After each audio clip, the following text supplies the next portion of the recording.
আজকের এই সংক্ষিপ্ত ভিডিওর মাধ্যমে রেশন কার্ড সংক্রান্ত কয়েকটি খুবই গুরুত্বপূর্ণ আপডেটের বিষয়ে আপনাদের সঙ্গে আলোচনা করার চেষ্টা করব। যদি আপনারা সম্পূর্ণ ভিডিওটি মনোযোগ সহকারে দেখেন তাহলে অবশ্যই বুঝতে পারবেন।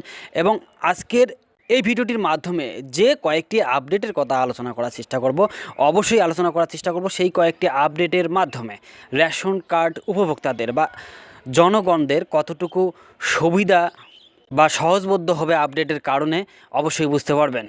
তো আশা করি আপনারা হয়তো বা খুব ভালোভাবে জানেন এই চ্যানেলে শুধুমাত্র রেশন কার্ড রিলেটেড কন্টেন্ট প্রায় প্রত্যেক দিন আপলোড করা হয়। তাই এখনও পর্যন্ত যদি আপনি এই চ্যানেলটিকে সাবস্ক্রাইব করেননি তাহলে দয়া করে চ্যানেলটিকে সাবস্ক্রাইব করে সঙ্গে থাকার চেষ্টা করবেন এবং সম্পূর্ণ ভিডিওটি মনোযোগ সহকারে দেখার পর যদি উপকারে আসে বলে মনে হয় তাহলে অবশ্যই ভিডিওটি শেয়ার করার চেষ্টা করবেন। তো সর্বপ্রথম এবং খুবই প্রয়োজনীয় এবং গুরুত্বপূর্ণ আপডেটটি হচ্ছে যে বর্তমান পরিস্থিতিতে আপনারা যদি রেশন কার্ড ডাউনলোড করেন তাহলে অবশ্যই লক্ষ্য করবেন যে সেখানে হেড অফ দ্য ফ্যামিলির নাম নেই।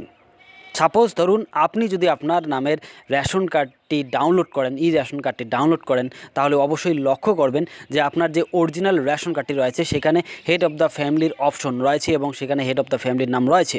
কিন্তু যদি রেশন কার্ড ডাউনলোড করেন সেক্ষেত্রে অবশ্যই দেখবেন সেই হেড অফ দ্য ফ্যামিলির অপশনটি আর নেই।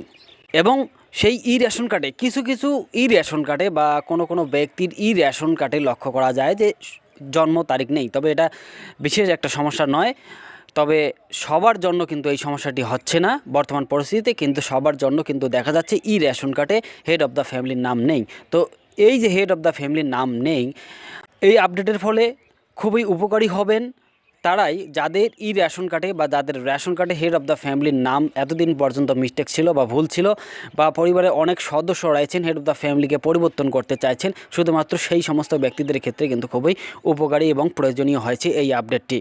তো আগেই বলেছিলাম এবং আজকের এই ভিডিওটিতেও বলার চেষ্টা করব যে হেড অফ দ্য ফ্যামিলির নাম যদি ভুলও থাকে তাহলে কিন্তু আপনার বিশেষ একটা কোনো কিছু সমস্যা হবে না। তবে বর্তমান পরিস্থিতিতে যেহেতু হেড অফ দ্য ফ্যামিলির নাম নেই রেশন কার্ডে, আপনি যদি রেশন কার্ড ভালোভাবে ডাউনলোড করে লেমিনেশন করে যদি রাখেন তাহলে হয়তোবা আপনার কাজে আসবে এবং উপকারে আসবে এবং আপনি অরিজিনাল রেশন কার্ডের মতোই করেই কিন্তু ব্যবহার করতে পারবেন। এবং 2 নম্বর আপডেটটি হচ্ছে যেটা আমি মনে করি যে সিকিউরিটি বাড়িয়ে দিয়েছে, যে সাপোজ ধরুন আপনার রেশন কার্ডটি আমি চাইলেও কিন্তু ডাউনলোড করতে পারবো না। আপনার রেশন কার্ড আপনি ডাউনলোড করতে পারবেন ওটিপির মাধ্যমে।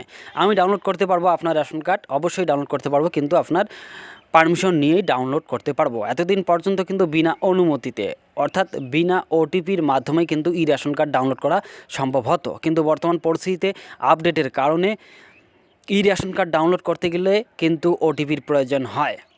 তো এই ওটিপির মাধ্যমে নতুন পদ্ধতিতে কীভাবে রেশন কার্ড ডাউনলোড করতে হয় সেই বিষয়ে অলরেডি এই চ্যানেলে ভিডিও আপলোড করা রয়েছে, সেই ভিডিওটির লিঙ্ক অবশ্যই এই ভিডিওটির ডেসক্রিপশন বক্সে দিয়ে রাখবো। এবং লাস্টের আপডেটটি হচ্ছে যে বর্তমান পরিস্থিতিতে রেশন কার্ড যদি ব্লক থাকে বা ডিঅ্যাক্টিভেট যদি থাকে তাহলে সেই রেশন কার্ডটি ডাউনলোড হচ্ছে না এবং ডাউনলোড করার সময় ঠিক এই মেসেজটি শো করতেছে। আশা করি আপনারা ডিসপ্লেতে দেখতেই পাচ্ছেন, এখানে ক্লিয়ারভাবে লেখা রয়েছে সর্বপ্রথমেই আপনার কার্ডটিকে আধার লিঙ্ক করতে হবে বা কেওয়াইসি করতে হবে। যখনই আপনার কার্ড অ্যাক্টিভ হবে ঠিক তখনই কিন্তু আপনি অবশ্যই আপনার রেশন কার্ড ডাউনলোড করতে পারবেন, ঠিক এইভাবে লেখা রয়েছে। তো এই আপডেটের ফলে কিছুটা সমস্যা হলেও কিন্তু আগের 2টি আপডেটের ফলে অনেকেরই অনেক সুবিধা হয়েছে বা উপকার হয়েছে।